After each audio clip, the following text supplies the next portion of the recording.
Hey there, kids. Happy Halloween Eve. It is Friday, October 30th, 2020, and I am really racing here to get in some reviews that I wanted to get done before Halloween. Much sooner than this, but hey, getting them done.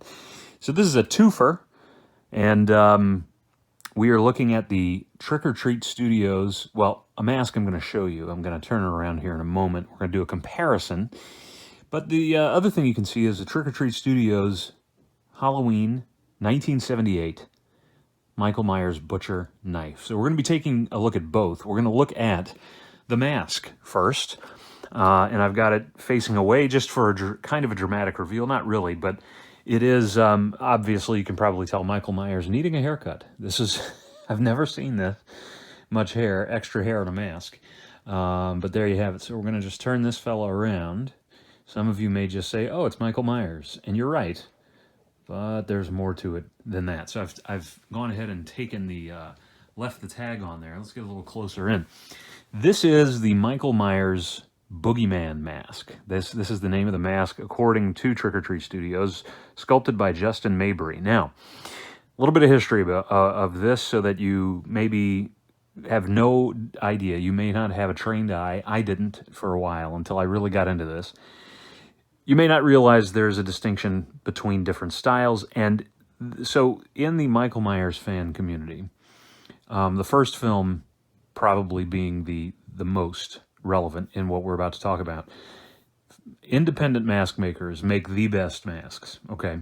They really do. And those can be hundreds of dollars, can take months to make. And so if you have the wherewithal, you have the ability, then that's the way to go. I would love to go that way. I just can't afford it.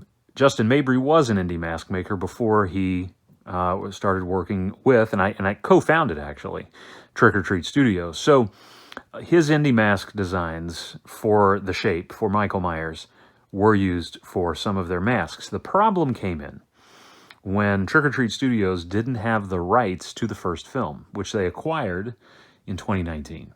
Okay, last year. So once they acquired those, they were able, that opened them up to do an entire Halloween 2018 line. I'm sorry, 1978 line. And you've seen my review. I'll link it at the end of this video, but you can see my review of the 78 mask. It's beautiful. I think. I know there's a lot of picky fans out there, and that's fine. But it is a great looking mask. This mask, so to explain, in the first film, indie mask makers have chosen, it seems, the mask as it looks in certain scenes, because the mask was worn. First of all, there were multiple masks, but generally there was one worn. And that one mask was worn by 3 different people. 2 of them really would have filled out the mask differently, okay? Only of the 3, the third person who wore the mask was seen from a distance, so, and that was Deborah Hill. She would not have been, she was seen in that long shot where Tommy looks out of the window and he sees the silhouette of Michael Myers at the house across the street looking, you know, at Lindsay's house, looking across at him, which is one of my favorite shots in that movie. I love it. So creepy. So, and by the way, Carpenter has said, little movie trivia, those kinds of shots, especially that one, and then when Michael is anytime Michael's watching from a distance, he's in the background. That was inspired by the movie The Innocents, apparently, which I haven't seen yet. I did see a clip on YouTube, and the ghost is watching from a distance, and just kind of a figure there watching, very creepy. And that was one of his influences, he said. So what my indie mask makers have done is they've said, I'm going to take this look of Michael when worn by Nick Castle, and I'm going to go for that look, okay? Meaning that Nick Castle's face actually stretched the Shatner mask, which had been modified by Tommy Lee Wallace, who's the production designer in the film, and it actually stretched it out horizontally. I'm sorry, vertically. So that gave it what fans call the castle stretch. And you're going to see this in a minute when we look at the mask from Trick or Treat Studios, made with that in mind. Build what fans call a built-in castle stretch. Indie mask makers will do that. They'll do what this mask is here, which is more, this is much more of the Kirk, and really kind of going straight Kirk to Myers. It doesn't have the stretch built in. It is reminiscent of the mask as it looks also in that infamous, as some would say, I think famous, scene when Myers has broken through the closet and poor Laurie is in there and she stabs him in the eye. And and then stabs him with the knife. So that scene, if you go and look at stills of that, screen caps, and you look at this side right here, well, that's very much that. That was worn by Tommy Lee Wallace. Tommy Lee Wallace, production designer, responsible for the Michael Myers mask, was breaking through the closet, and so he was wearing the mask. His head seems to have fit either exactly like the mask, right, or perhaps did a slight horizontal stretch. Now, when you go to Halloween 2, which I, as you all know, who follow me, you know I loathe the film. One of the many reasons is how the mask is portrayed, how the Myers is portrayed, how he looks, the fact that there's no need for a sequel, especially one that really undoes the beauty of the first one. But that's a whole nother video that I've already done. You can find it on my channel. But you have the Dick Warlock in Halloween 2, which stretches it out to the point where the eye holes actually become tighter, and so I don't care for that. So this, though, I have seen, and basically, as I understand it, and I'm not a mask expert, but as I understand it, Justin Mabry had sculpted a mask years ago that is essentially this sculpt, and had been used for a mask called the L-Rod. The L-Rod mask was allegedly, because remember they didn't have the license for Halloween 2, it was allegedly a Halloween 2 mask, but they did the L-Rod scene, so they called it the L-Rod from Halloween 2, and they were able to get away with that. So this is, though, the Boogeyman, released in the same year that they were able to acquire the 78 license. And it is, I know a lot of fans have said they prefer this. There are some things going on with this mask I do really like more than the 78 mask, and some things I don't care for. And so I'm going to talk about that. So we're going to go ahead and we're going to get into that comparison in a second. I just want to do, so I left the tag on for now, and I'm going to probably take it off. But the tag is on. You'll notice that it is straight white, as it should be. There's black and brown in the hair. Tommy Lee Wallace was given the directive to find a mask. He had three that he was going to consider. One was a clown mask, and of course one was the Shatner mask and the Captain Kirk mask, which was actually not really Captain Kirk. If you ever look at it and you go, that's not what Shatner looked like when he was Kirk. No, it's based on his life mask used for the makeup in The Devil's Reign. And so if you go watch that film, or just clips, I've never seen the whole thing, creepy ass film, and the makeup there where everybody's kind of, when they're taken over by the cult, I'm not sure because I haven't seen the film, they become this kind of waxen looking clone of themselves, and their eyes are dark and hollow. That was the basis for the mask. They called it Captain Kirk because nobody probably knew what Devil's Reign was or would have bought that mask, but Don Post had the rights and they called it a Captain Kirk. They also had a Spock mask, and that was a consideration. And then they had they found that of the three, taking off the sideburns, taking off the eyebrows, painting it all white, and then putting black streaks with a hairspray spray and color called Streaks and Tips, created this effect. And here, now of course the hair is a lot better. I haven't done anything to the hair, but this is Michael Myers, as the mask would have appeared. Tommy Lee Wallace, of course, Nick Castle wearing it would elongate it somewhat like this, giving you an idea. You're going to see when we look at the 78 mask. So my thoughts on this, you've got the discoloration here, the skin tone of the Kirk coming through. That happened through the use of the mask. So when you're looking at a Myers mask, if you're one of these folks, as I've becoming more of a fan and reading more over the years, you'll notice that these masks really represent a scene, and not even a scene as much as a condition of the mask. So when you go and get an indie mask maker to make your mask, they may add weathering. They may add, because what happened is as the mask is taken off, they were putting their fingers, whoever's wearing it, into the sprayed hair, taking it out. There's some of that on their fingers. It gets on the mask. It darkens it. They're grabbing the nose, so there was a little bit of white coming off here. Same with the lips, and then same with the skin. Any place they may have grabbed to pull the mask off, that you were going to see that. I think this is a terrific sculpt. It's very much William Shatner. I mean, I look at this sometimes. I've looked at it since I got it, and I'm thinking, man, this is Will Shatner right here. Like, you could reverse a Kirk, and they do offer a Kirk. I don't know if they're the same sculpt or related, but you can definitely see Bill Shatner in here, which is not a bad thing, right? I mean, not at all. Depends on what look you're going for. And the other thing is that some masks will be at different stages of the film, right? So narratively. So here we have the little red mark where Laurie stabs Michael right in the neck. So that's what we have going on there. So this is later in the film.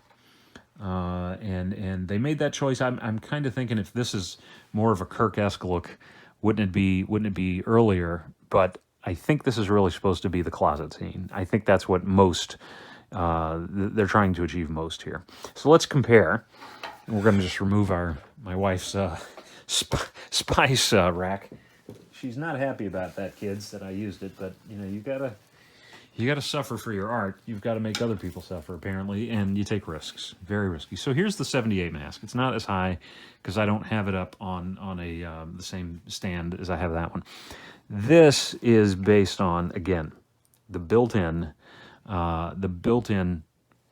William. I said William Castle. I think it got my wires crossed. The built-in Nick Castle stretch. So you'll notice, looking at the masks, that the eye. All right, my storage cut me off there. I had to delete some stuff. So you'll notice the eye holes dip down a bit here because they're being pulled down, right? Because Nick Castle, this is a built-in stretch. It's as if he's wearing it and the mask is reflecting that. So it pulls it down a little bit. I like that look. That to me is Michael Myers with that built-in stretch. That's how I envision him. And so you see that with the mask. The hair is the same. Now the hairline is much better on this mask, right? I mean, this is that kind of irregular, messy hairline that Tommy Lee Wallace devised when he was spray painting and kind of roughed it up. This looks like a headband. It looks like a shower cap that, cafeteria worker. This is Michael Myers working at the cafeteria, serving your kids, hopefully, mystery meat, not death.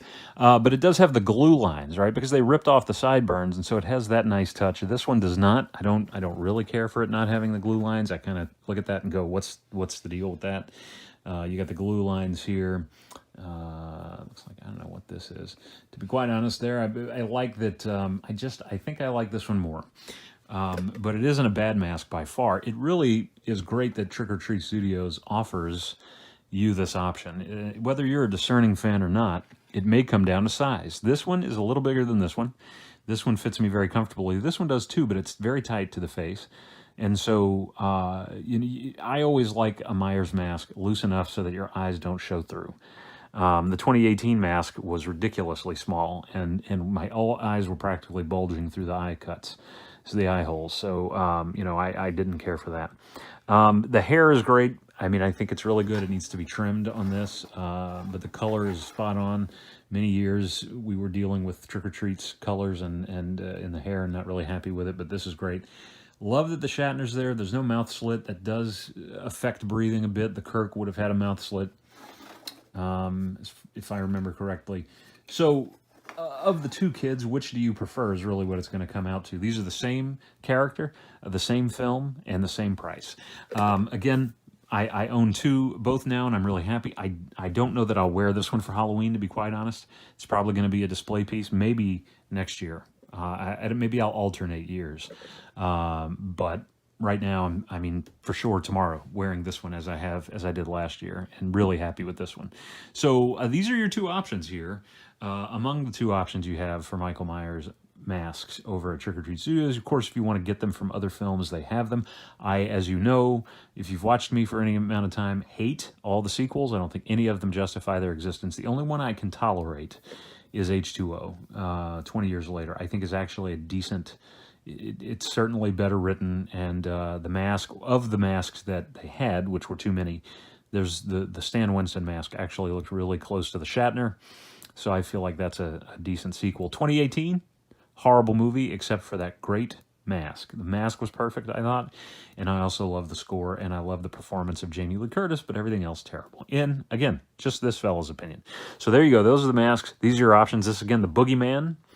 And this is just Michael Myers Halloween 1978. Some fans have called this the Shape, and your mileage may vary. Now, kids, could you wear this mask here and do a castle stretch? You would have to open your mouth. I did this already. I tried it on, and I did a little castle stretch.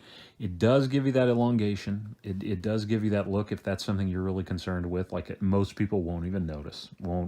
Don't know the difference.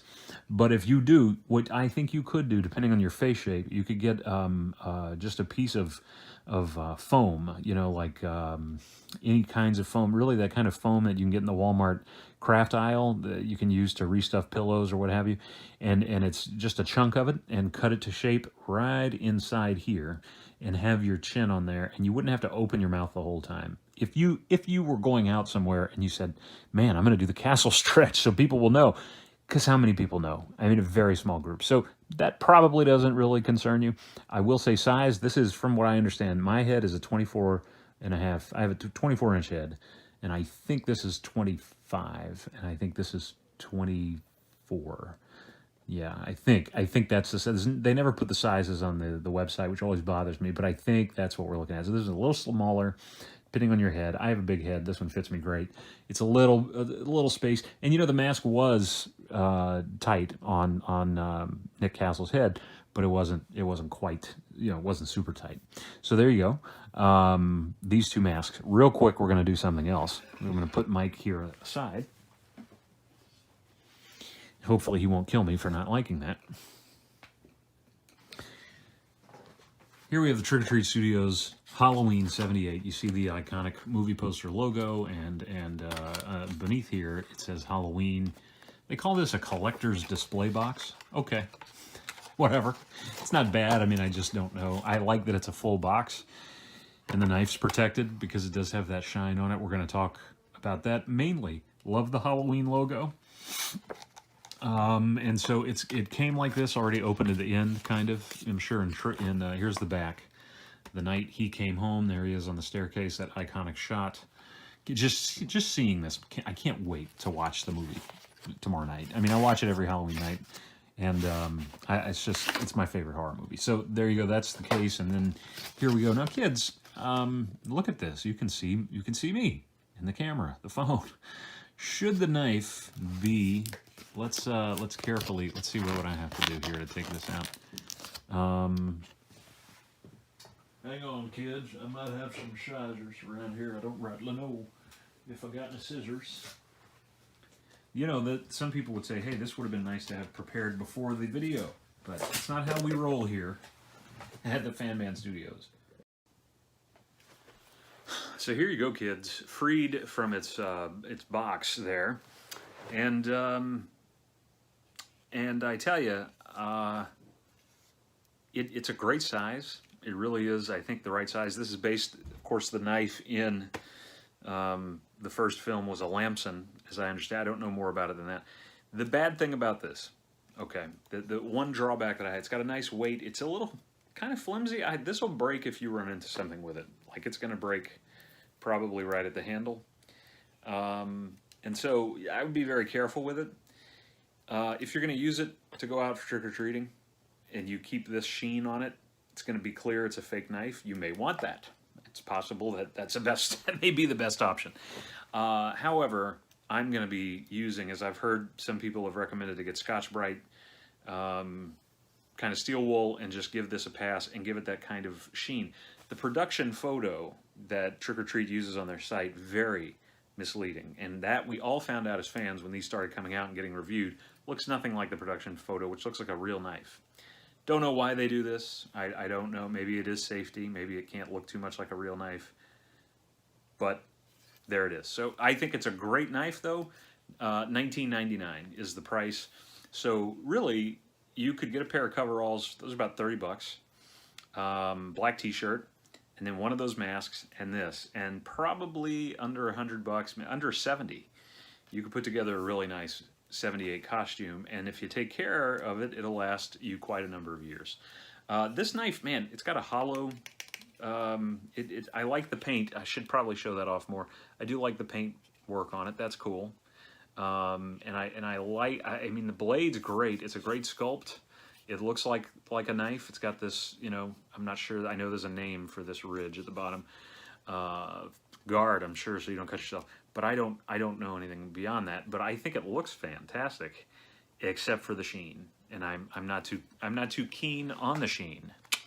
So your mileage may vary, but I tell you, they've done another great job. And this was something fans wanted for a long time. Thankfully, not like the awful Halloween 2 knife that they have that's this big foam sword looking thing. It's just puffy and weird. Looks like a pool toy. Don't recommend it. You'll see it at Party City and Spirit Halloween probably. This, I think you're going to have to order. Where did I order mine? I'm glad you asked. Hey, where did I get this fella? That's a good question. I got this fella and this knife and the 78 there over at Lord Grimley's Manor. That's right, kids. It's a possibility you could order today, and with 1 day shipping, miraculously through the postal service, you could get your costume or item tomorrow at your cost. And that may be something you want to do. LordGrimleysManor.com. Put in FanMan10. You save 10% on any purchase. Of course, you don't have to get it in for Halloween, but you should order from them. I ordered these masks from them. Very happy, of course, with the shipping, the packaging, the way that they care for the product and their customer, second to none. So they'll work with you, whatever it is you might need. Contact them, LordGrimleysManor.com, and FanMan10 is the code to save. Thanks so much for watching. Stay safe, stay spooky.